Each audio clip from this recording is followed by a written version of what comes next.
All right. Welcome everyone to today's episode. Thank you so much for tuning in.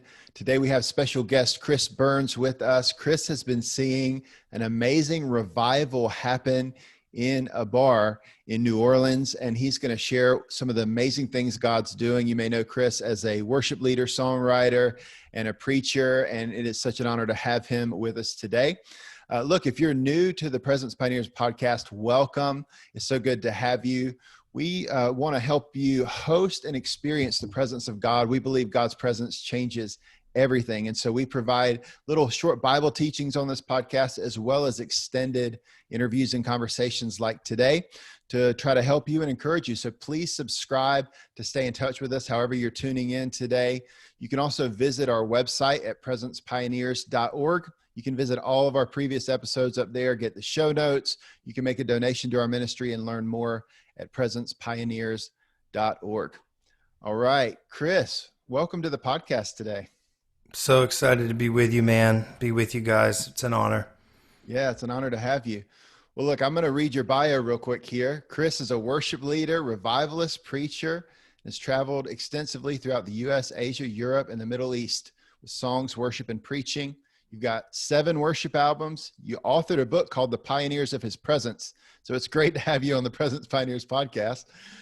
You founded the Sound Movement, which has hosted nationwide Jesus festivals, worship schools, music intensives, and more recently, you've seen an amazing move of God down in Bourbon Street in New Orleans, which I believe is where you're living now or about to live. Is that right? Yeah, we're here now. We've been here for a month and a half. So we are New Orleans native now. All right. That's awesome. Well, look, before we dive in, man, you are getting over COVID-19.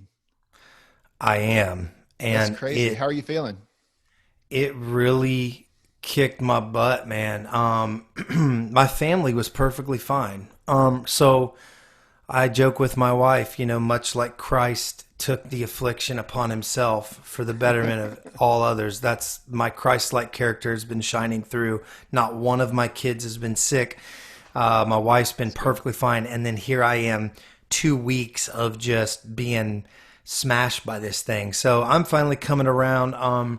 It's definitely been a journey. But hey, once you've beat it, it's like, now I'm invincible. I kind of feel invincible now. You can cough in my face. You can sneeze. I'm not scared of airplanes. I never really was scared, to be honest. But yeah, it hit me harder than I honestly thought it would, man. It's been pretty brutal. Wow. I'm glad you're feeling better. Glad you made it through. I beat it, man. I beat the Rona. I'm good to go. All right. Some people may know you, some people may not. So for those that don't know you, maybe just give us a little snapshot of your journey. How did you get, involved in ministry, and what are some of the things you've been doing? Yeah. Well, wasn't raised in church. I have no childhood church background. I would say that, I was in a traveling, touring, band for the better part of from 16 to probably 21. We, signed to a major label, doing the whole thing. I got radically saved at 19 years old, and knew nothing about church, knew nothing about anything, and was discipled in a very charismatic, revival-oriented culture from the get-go. Morning Star Ministries, if you're aware. I mean, that was definitely my roots. So didn't know a lot about anything. Began to lead worship 3 weeks into being saved, and guaranteed still had THC in my system at that point. Maybe other various illegal substances, but I was leading worship. Began to do a spontaneous freestyle worship, as we called it, about 20 years old, and would worship with a small company of people for 4 hours at a time. Had no idea what prophetic worship was, but we were doing it, just singing the scriptures. Didn't know about IHOP, didn't know anything at the time. Revival broke out at a small southern Ohio town where we were. It eventually ended up really transforming the city we lived in, even till today. and it was a move of God that really lasted for a better part of 4 to 5 years, and then multiplied this whole Tabernacle of David thing in our heart. We got language. We connected with others who were doing the same things, and watched dozens and dozens of who are now full-time artists, worship leaders all over the world from that little place. And so, since then we've lived in San Francisco, pioneering a work there. Of course, we've lived in Nashville. We're now in New Orleans, and really it feels like everything in our ministry and life has been centered around Tabernacle of David, the priesthood, the worship movement, as it were. And it's that's been the core, I think, engine of our personal life, our family, but obviously our ministry, even the revival that's happened for the last year and a half in New Orleans on Bourbon Street in the bar. It really all goes back to Tabernacle of David. It goes back to hosting presence, because that's really all we're doing. We're just hosting his presence. And so that's the long and short of it up until where we are. Yeah, that's amazing. So what is happening on Bourbon Street? Give us a picture of what is going on there, and how did this whole thing get going?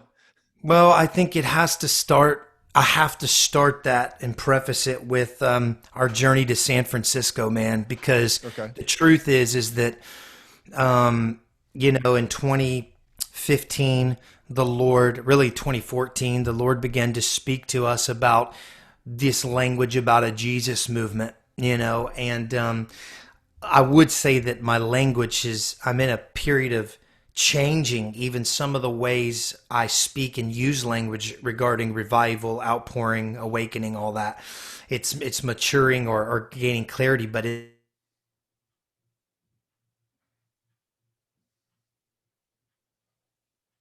if you'll sow your song, you'll reap a sound. And the idea was based out of First Samuel, based off of 1 Samuel chapter 10, which was really prophet musicians on the hill. I mean, the Lord, we'd spoke from that. I've written a book, as you mentioned, really big onto that.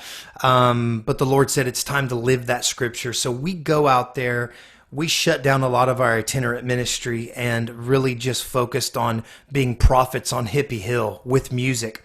If you're not familiar with the scripture, of course, I'm sure you guys have covered this at some point. This is like foundational stuff here. But 1 Samuel 10 is the prophet musicians on the hill of God, where the Philistine enemy stronghold was. God was sending prophetic music to a place that David would later take and put and set up, sacrificial worship there. And so, that was a big thing for us. We did the word of the Lord for years. We're outdoors, sowing the song, taking worship outside of the four walls, and did this nationwide gathering there. Saw hundreds of people saved, healed, delivered, the whole thing. But to be honest with you, really felt like I didn't see what the Lord had promised me. I really left very broken, as a matter of fact, I thought my obedience would take me into a place of glory, glory to glory. But actually, my obedience in San Francisco took me straight into the wilderness. One-way ticket into the wilderness. And so from that place, I went through a journey of 2 years of just breaking down. God, we did what you said, but where's the move of God? Where's the thing I saw in my heart? I'm not singing it, and I'm thankful for what you're doing, but where is this thing you promised me? A national Jesus people type awakening from this. And man, I got broken and really was at the point of even cynicism regarding things like revival. If you want me to be really honest, I was not in a place of faith. And then all of a sudden, this call comes from New Orleans, right about the time we're stepping out of this 2-year wilderness season, feeling very, very broken and discouraged.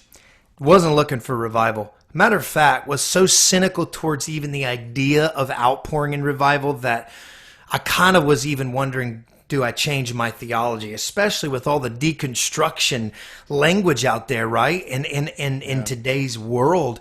And in a lot of our streams, even myself, I'm going, do I actually believe in this anymore? And then in that same time, we got a call to New Orleans in 2019, the beginning of the year. And they said this bar owner on Bourbon Street, who has the third most popular bar on Bourbon Street, got saved. And Jesus told him to host worship in his church or in his bar.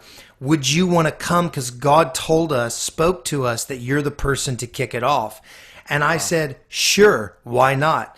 Because at the time, I was still traveling some, but really I was at the point where I was like, I'm ready to honestly maybe I'm done with ministry. Maybe I'm just going to be real transparent. This is well documented, but I was just in a place, man. I don't know if you've ever felt that, where you're just like, are we supposed to be doing this, or is the gig up now? You know what I mean? Is the jig up? Like, do I need to apply to FedEx? Like, when does this thing, maybe we're done here. You know, I'll love you, Jesus, but I don't know if we're on the right track. But dude, we got called to go into that place, and something happened, man, in that bar.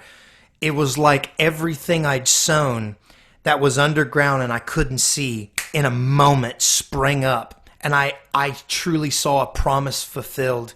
You know, the Bible says the hope deferred makes the heart sick, but a promise fulfilled is a tree of life. And so here I am, and we go, and we're looking at each other after the first gathering on Bourbon Street going, wait, this is different. We're in glorious meetings all the time. We have awesome meetings where God breaks in and we go, wow, that was amazing. Then there's this. So we go back a few weeks later, and I tell you the truth. I saw men and women who have never been to church in their life fall on the ground and shake in the presence of God in that bar room as if they were, had been in charismatic church for 40 years. I watched myself. I go into a visitation of the Lord that, quite frankly, I don't even think I can share even a year and a half later. It was a very intimate encounter, and I actually was taken out of my body.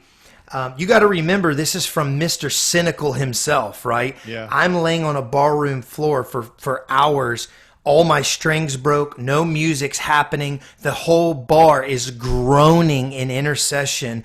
And the weight of the glory of God is so strong in the bar room that no one that walks in stays standing up. So 100 people laid out on a bar room floor that, by the way, for 80 years was a brothel.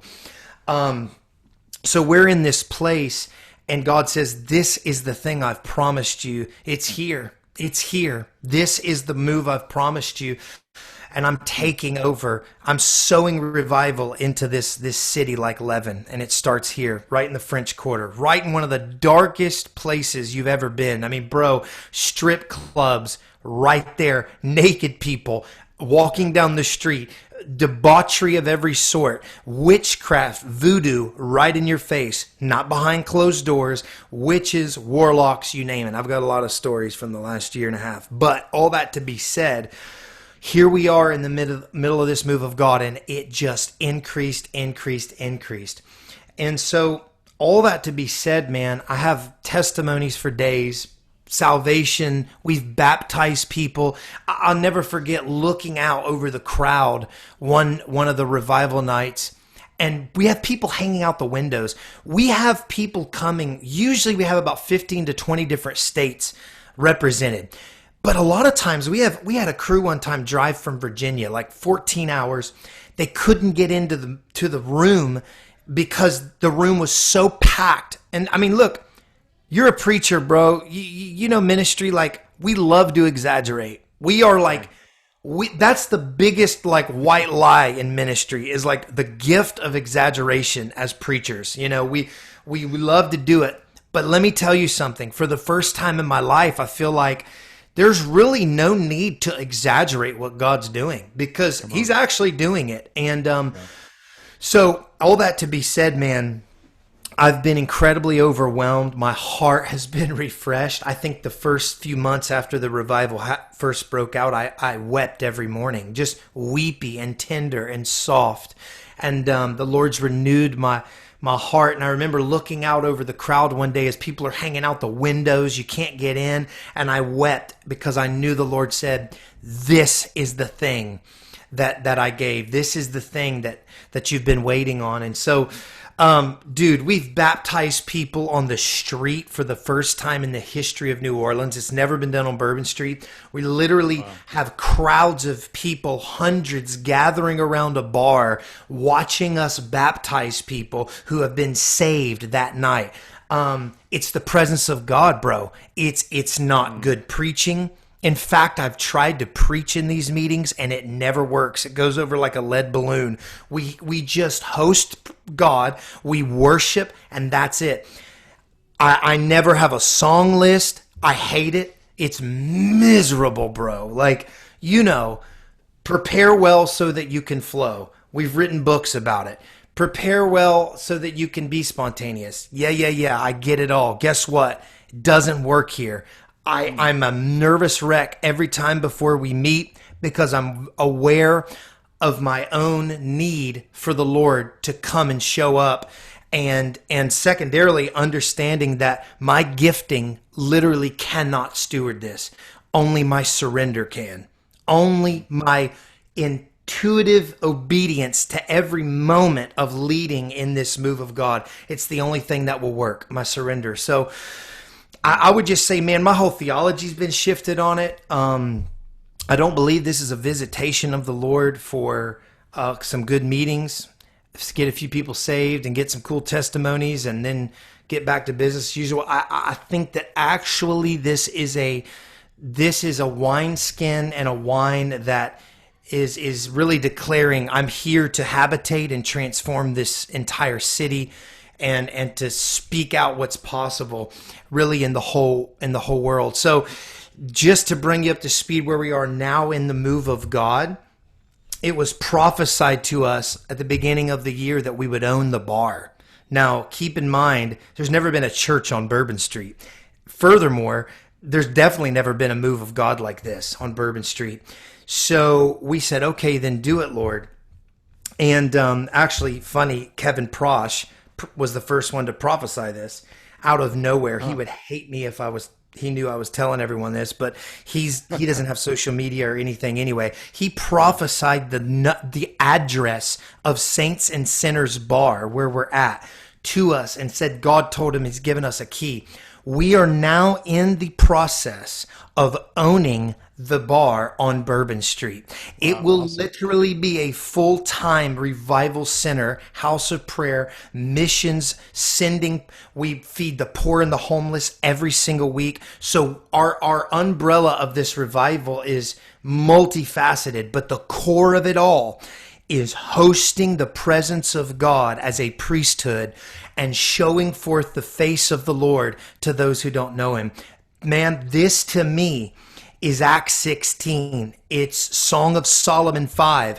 What's your God more than any other God? And we sing the song of his beauty and people come to see his face and then follow him. I've preached for so many years, man, about like, God's going to use worship to bring in a harvest. God's going to use worship. And a lot of it was philosophy. It was theology that I hadn't seen.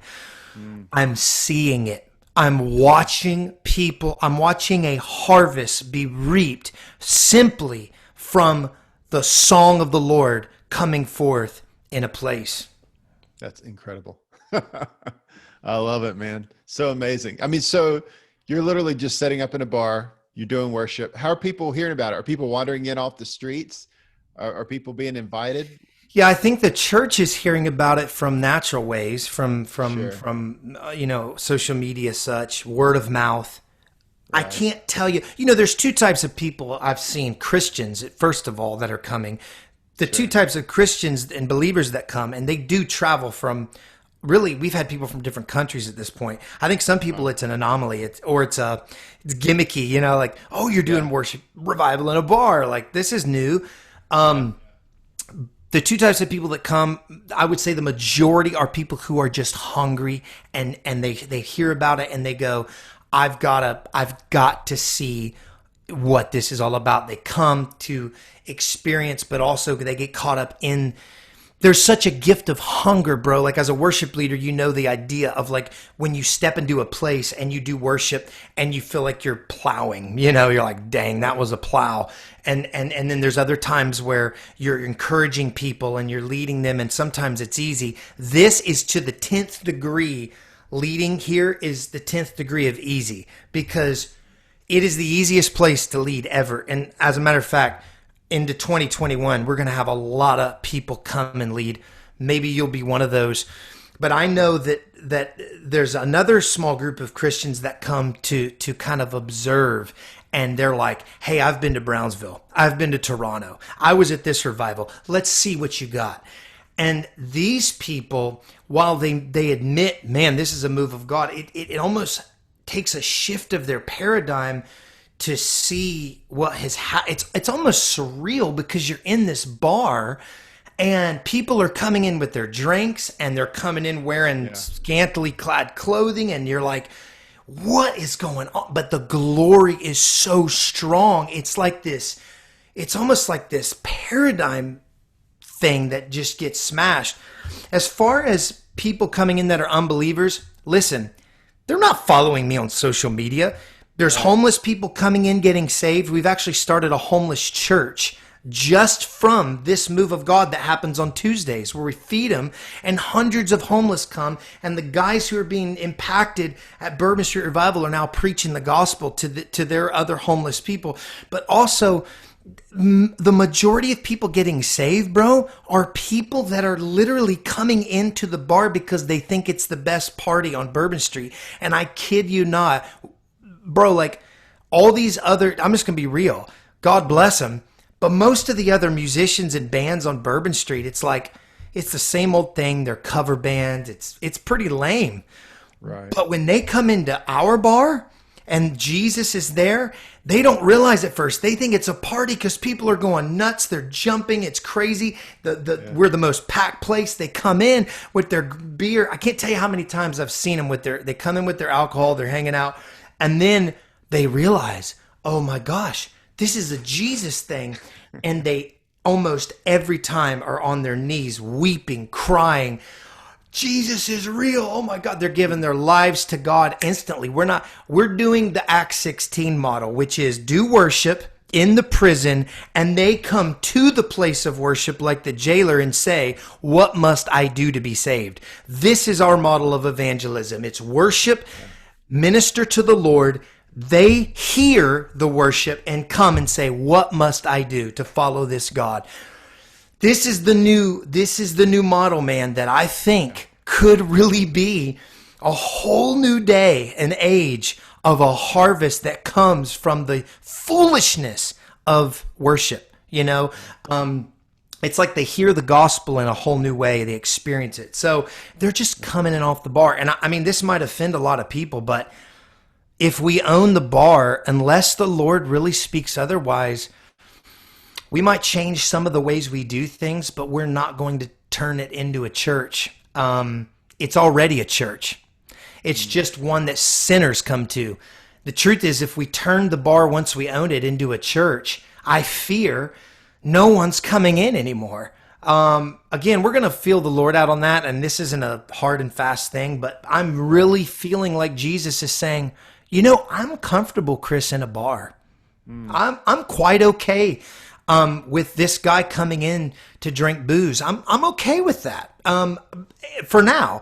But when I touch his life, I get to change him. And so I'm really leaning that way. I know a lot of the listeners might say, you sin and devil you, but how many people got saved at your church last week? That's what I want to say. Because I saw 30 people who aren't going to church who literally were weeping in the presence of God and got touched by Jesus and are now going to church. So I just want to ask, are we willing to labor with the scandalous one himself, who they called a wine bibber and a glutton and a friend of sinners?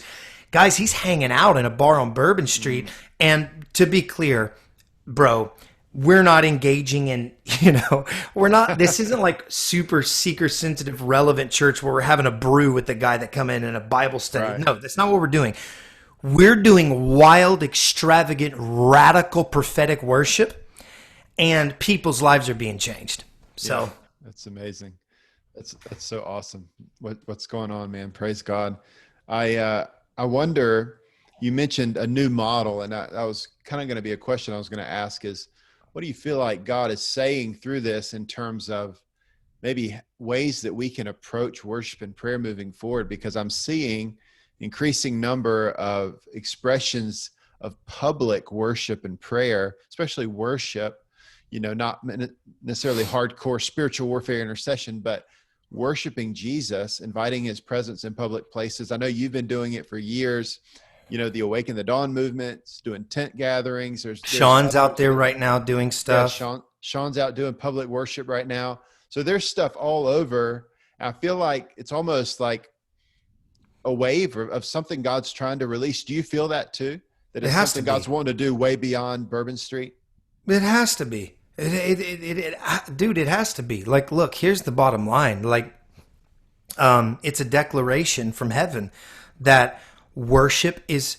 Listen, when we did the sound in San Francisco, one of my biggest desires was just giving language and also modeling getting worship out of the four walls. Now, that does not negate gathering together as believers. This is the thing. It's not one thing, and it's not just one model, as you know. It's not just one stream, and it's not just one ministry. It's a declaration from heaven of a whole new thing, and you can join in if you want. I think that many people will probably be offended by a lot of the things the Lord does in these days because it doesn't fit their old paradigm of revival or how God moves, and that's okay. But yeah, it's so much bigger. Again, back in San Francisco, it was something has to be born outside of the model. It's like Jesus is born in a manger, in a barn, in a dirty place, because it's almost as if when God birthed his new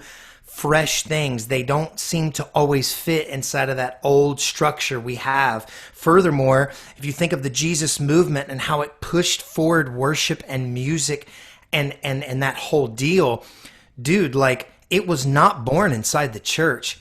And I just wonder how much now, the word, the James Ryle Sons of Thunder word, I think that's coming forth. I think that's what we're seeing. I think it's amazing because when we gathered people in San Francisco, even outdoors, it was, I think we might have had like maybe like 1,000 people when we did the sound on Hippie Hill, maybe give or take.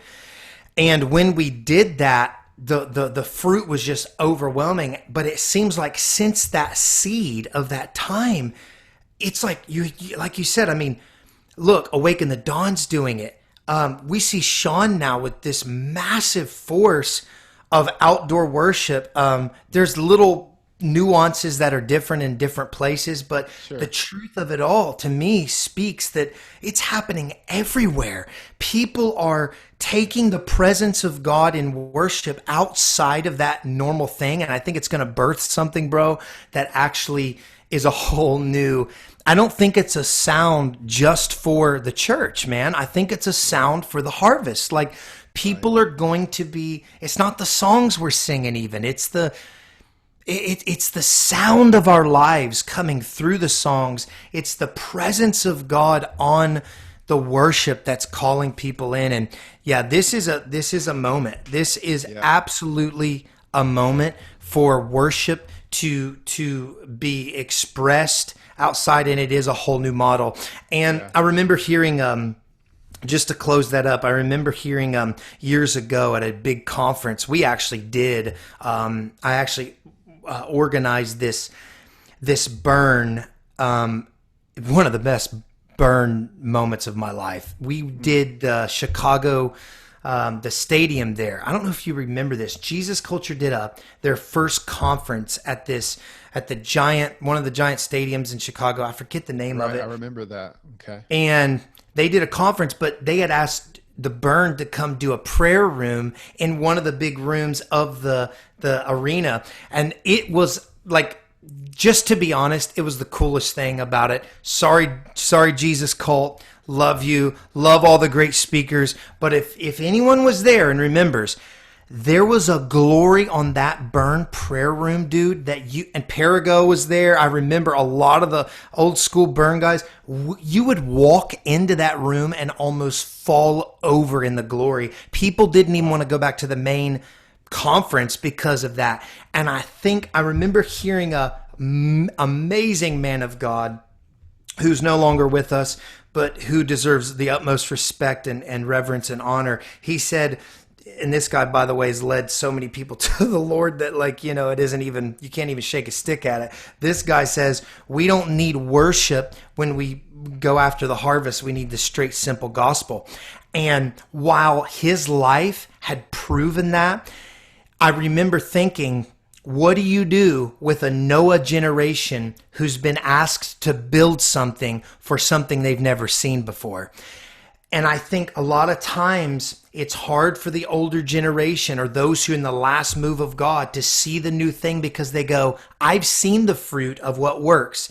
Right. The problem with that is when Jesus said it. He said, those who drink the old wine are never excited to jump in and drink the new stuff.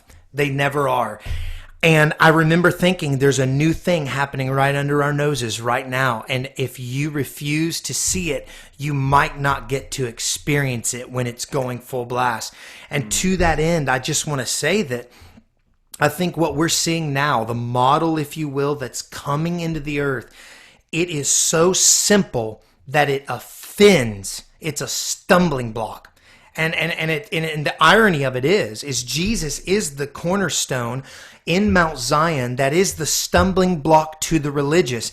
And the whole thing with Mount Zion is what? It's the place of his presence. It was the Tabernacle of David. Mount Zion, it might as well be synonymous with 24/7 worship. So isn't it interesting how the foolishness of worship, of Mount Zion, of Tabernacle of David, of priesting before the Lord and hosting his presence, is actually becoming a model whereby to welcome people into the kingdom of God. And in all of that, it's like, wait, what are you doing at Bourbon Street? What's the secret? It's like, we just worship. And I had a spiritual father come into Bourbon Street and I said, hey, what do you think? He says, keep it simple, stupid. Just keep it simple, stupid. Just get up there and follow the Lord and do what you've always done. Don't let it get changed.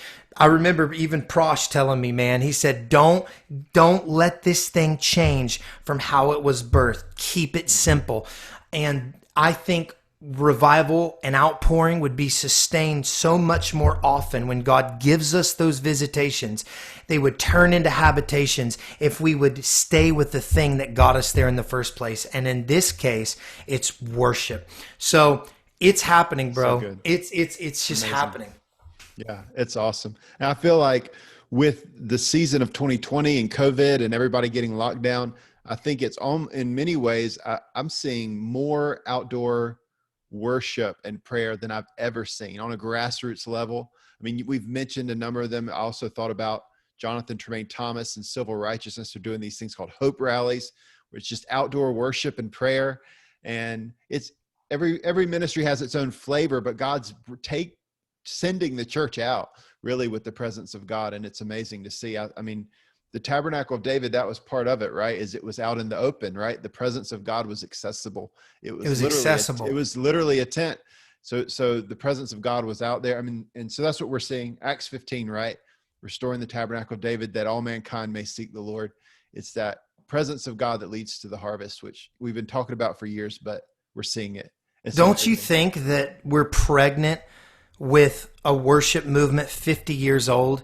I mean, if you go back to the Jesus movement and you want to get really particular about this, worship, every time there's a new form or expression of worship, there's always a new glory that comes with it. And I would say if you go all the way back to the Protestant Reformation of the 1500s, any time worship, this is a deep thing, but I hope we can, you get what I'm saying. I think anytime a new form of worship comes, a new glory comes. I mean, worship for 1,500 years or the better part of that worship could only be done by the hierarchical class of the priesthood, which wasn't the real biblical priesthood, but you had to sing worship in Latin. If you didn't know Latin, you couldn't even worship.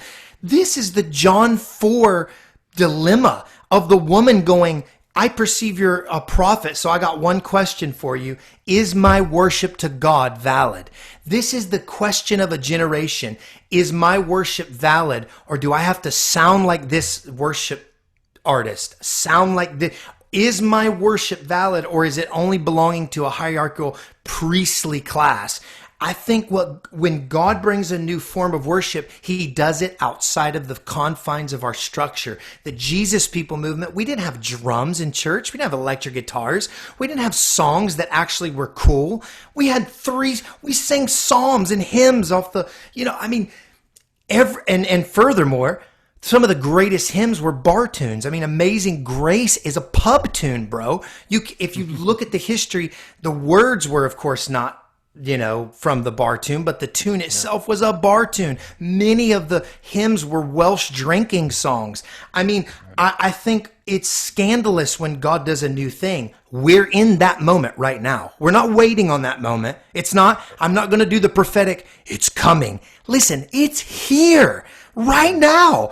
It's here. And that means a whole new form of an expression of worship is literally happening before our eyes, and with it is going to come a whole new glory. And I think God is taking it out, in some ways, out of the hands of this elitism super class of three churches in the world are determining 90% of the music in the church. How is that even possible? God is taking this structure, and it's not their fault. This isn't of course. It's as a church as a whole, we've come to this place. No one's to blame. There's no finger pointing. It's just, This is where we're at. 3 churches determine how many people sing 90% of the songs we sing. But indigenous worship is exploding in the earth.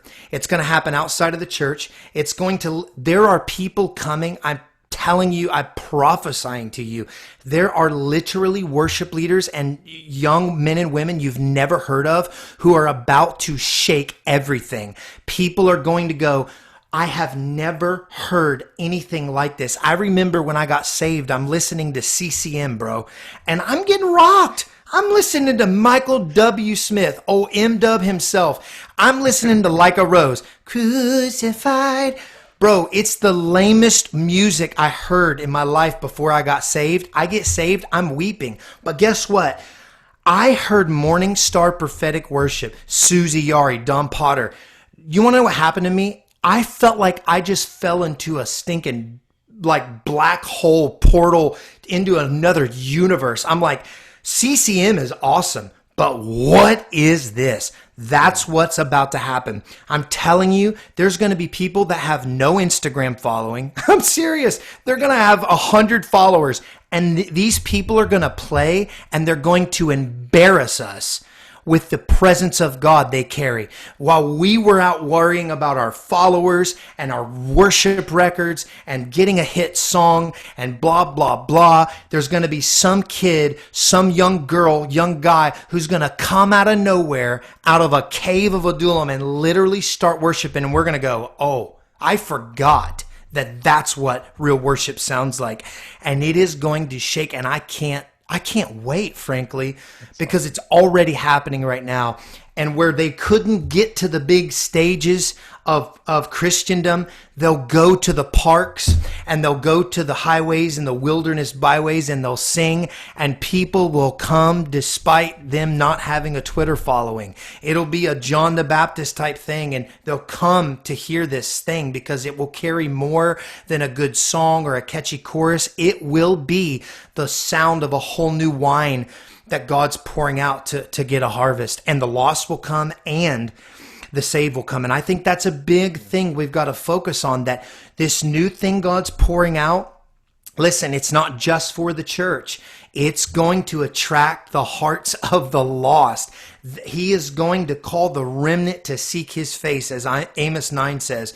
This is Tab of David stuff. And I think this is the next great push. What happens in worship and in the worship movement, I believe in the next 5 to 10 years is going to transform the next 50 years of the church. Come on. Yeah, and I just want to encourage people that are tuning in that are involved already in houses of prayer and burns and those kinds of things. I think this is in some ways it's a warning, it's an encouragement. Like, don't miss what God's doing, because I was thinking about IHOP Kansas City. They're celebrating this weekend as we record this here, 21 years of 24/7 worship and prayer. Like the day and night worship and prayer movement is getting some age to it. You know what I'm saying? And so it's easy, even those models of what we've experienced, not that they're going to go away necessarily, but I think it's easy to kind of get comfortable sitting in a prayer room, sitting in a church building, in the places that we're used to. We enjoy God and we enjoy his presence. We get to sit in the room and have a great time. And maybe we've learned how to do that and interact with God, and that's great. But we don't want to miss this moment to become the answers to these prayers we've been praying for many of us, years and decades, for revival and a harvest and an awakening and all these things. And it's as simple as just stepping out the door and continuing to do what we've been doing and releasing the song we've been releasing in secret. And now God starts showing up in streets and in bars and under tents and in parks. And he's doing it. I'm seeing it all over the place. I mean, I've been tracking with the Awaken the Dawn's tent gatherings this year, and I'm seeing it on beaches and in parks and in public places. And a lot of these, a lot of prayer rooms are moving outside. I talked to the guy that does the Seattle House of Prayer. They're meeting in a park right now because they've got to spread out, because they don't want to get too close and there's restrictions. But they can meet in a park and bring acoustic guitar, and that's what they're doing. So like, there's literally houses of prayer now that are in parks doing their worship and prayer. And God's doing this. And I just don't want any of us to miss it. I want us to just engage and just say, Lord, how do we need to respond? How do we need to jump on what you're doing? Absolutely, man. I agree with you 100%. So I think good, it's man. both and too. I think people will do both. I don't think we leave totally. I think we still need the consistency of, really stewarding and hosting the flame of the Lord in a place that doesn't negate that. I think we build from that, right? I think we don't graduate, but we just continue to build, because really, what is God doing? This is a full-scale takeover, man. This feels like a full-scale accidental takeover.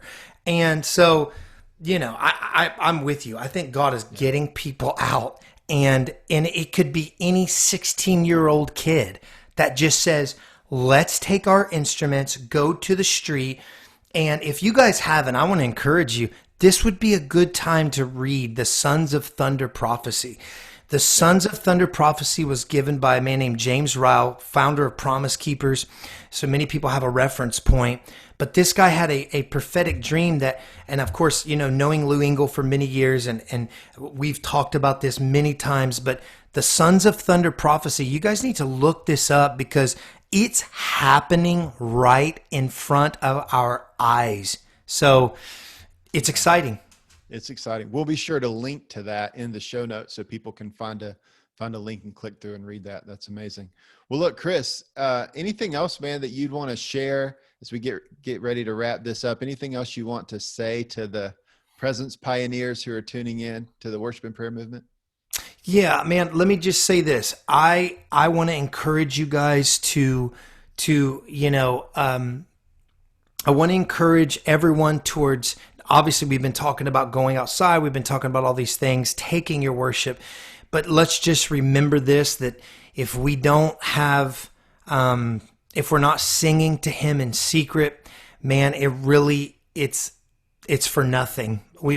There's nothing as, sometimes what sounds really romantic and sexy, if you will, when you're preaching about something like, oh, that sounds so great, let's do it. When you actually go do it, it's not always that way. It doesn't always feel that way. I promise you, like when you go out, I know like when it looks amazing seeing thousands of people gather at some of these gatherings. I mean, of course, I'm talking about people falling out of the windows, not literally, but literally in this bar room. People are just like packed in. And sometimes we fall into the error of quantity over quality.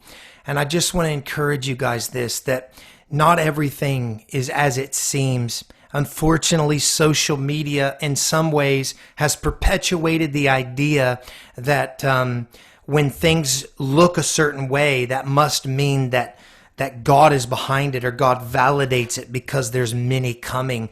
I think what we have to remember is that if God is lighting your heart, remember that you must be a priest in secret and in your home before anything else. But number two, remember that these things don't always look awesome when you start. And I just want to say, like, I want to speak to that just real quick because I want to encourage you. Never in the scriptures does anything worthwhile that lasts ever start with many. And if it did start with many, God made sure to trim it down to just a few. There's something about us being faithful when we have little and just knowing we're called to do it and not looking at the numbers. Because if God calls you to go to your town square, I used to go literally, I'm talking 2008, 2009, and 10. I used to go to the streets where the sex trafficking was, prostitution was, drugs. I would sit on, after being in the prayer room, by the way, we would go and sit on my guitar case and worship Jesus in the streets because I just believed that my worship had authority and power to transform geographical regions that I was in. I'd set up a throne in that place, and I have testimonies for days on that. But my point is that it didn't always look Instagram worthy, man. And you need to ask yourself this question. Young people and all these people that are feeling fired up about it, you need to ask, do you want to be a flowering tree or do you want to be a fruitful tree? The flowering tree is a type of plant that doesn't produce fruit, but it looks really pretty. The other type is messy at times, but it actually produces real fruit that people can eat and enjoy. And so often in our social media age, I think we have been duped into the lie that if we can look good and put on the appearance that things are happening, it makes us feel better, when in reality, we have to exaggerate what's actually happening so it looks good for social. And I just want to set people free. If you have to gather with 2 or 3 people, if you have to be by yourself, I can't tell you how many empty prayer rooms I've sat in. I mean, the opening of one of our prayer rooms that I'll never forget. The only person that came was my best friend, and he even got so bored during my set that he left the room and went and made coffee in the room next to me while I sat in an empty prayer room. And I'm thinking, are you freaking kidding me right now? So guys, there's going to be times you're going to sit with no one else around and just do what the Lord's put on your heart to do. But if you'll trust him there, I promise you the increase will come. Longevity is the key here. We want to sustain Jesus in our cities. Let's not give in to, well, this isn't really, there's no pictures I can show anybody. There's no this, there's no that. Let's just go for it and let God be God, Come on. Amen. That's so good. And speaking of just staying rooted in the secret place, you have an online course, I know, about that topic, about the secret place. You want to just maybe share some of the resources you have available and maybe ways people can connect with you more?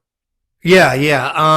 I am incredibly inconsistent at social media. If you want to follow someone consistent, you need to follow Matthew Lilly. He is awesome at this stuff.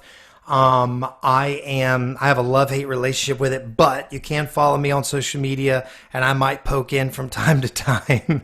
I do have a Secret Place e-course. It's super cheap. I think it's $25 now. It's 8 hours long. You can take the course at your own strength, your own, however much you want to dive in or not dive in. And, man, I just want to say, you can also read, if you're a presence pioneer, you really know you should read probably Pioneers of His Presence. It's a great book.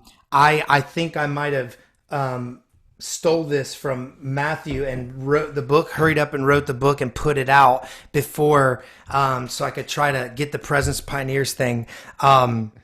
But no, seriously, read the book. Actually, if you take the e-course, you get the book for free.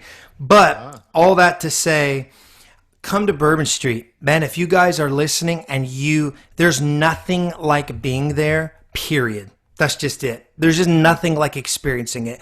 It's not a good meeting. It's not even a great meeting. It's the outpouring of the true raw glory of Jesus. You've never experienced anything like it. I promise you. We're going to be gathering end of September last weekend. We're going to be gathering Halloween weekend. If you want to come during Voodoo Festival in New Orleans, it's a really awesome time. Don't bring your kids, but come Halloween weekend, October 31st. That's another great time to come to Bourbon Street Revival. And of course, if you follow us on social, you can find out when we are gathering. So awesome. yeah, that's about Well, it, man. we'll, Thank you. we'll link to all that stuff and make sure everyone go listen to all Chris's music, read all his stuff. It's awesome. Chris, thanks so much, man. This has been amazing. Thank you, man. Love what you're doing. Bless you, bro. Bless you. Everyone, thank you so much for tuning in today. If you enjoyed this episode, please give it a share on social media and share it with your friends, with your community, people you think that this would be encouraging and helpful to them. That would be great. If you're on YouTube, give us a little thumbs up. If you're on Apple, please give us a rating and a review. That just helps all the algorithms so these messages get out to more people. And again, thanks for tuning in today. Don't forget that God's presence changes everything.